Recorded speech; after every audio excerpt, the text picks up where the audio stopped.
Okey, korang dah polish kereta korang, betul tak? Lepas ni nak buat apa? Mestilah korang nak protect kereta korang dan pastikan kereta kilat sentiasa. Ni dia. PG High Gloss Sealant. Polyresin dan Carnauba. Sealant ni dia boleh protect daripada UV dan juga contamination. Dia boleh boost korang punya gloss dan dia akan memudahkan proses mencuci kereta. Ini adalah step yang terakhir. Jom saya tunjuk macam mana nak guna high gloss coating. Boleh letak dalam P-size ke atas applicator pad.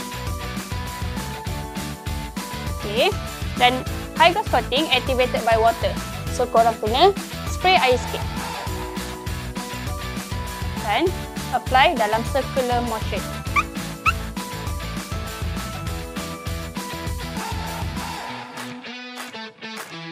Tunggu dalam 3-4 minit baru buff.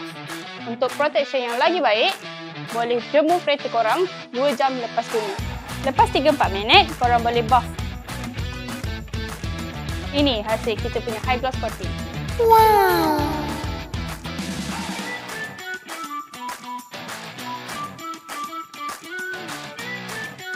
Bergantung kepada kegunaan dan cuaca semasa, sealant ni boleh tahan hingga 12 bulan. Tapi, korang kena simpan botol ni elok-elok dan juga reapply bila perlu. Okey, final note. Untuk full detailing sequence adalah PG4, PG3, PG2, PG1 dan finally high gloss. Kalau you guys nak complete paint correction dan juga protection, this is the ultimate combo. Untuk result yang terbaik, pastikan korang guna dengan hexagon pad untuk setiap proses. Dari heavy cut ke final sealant.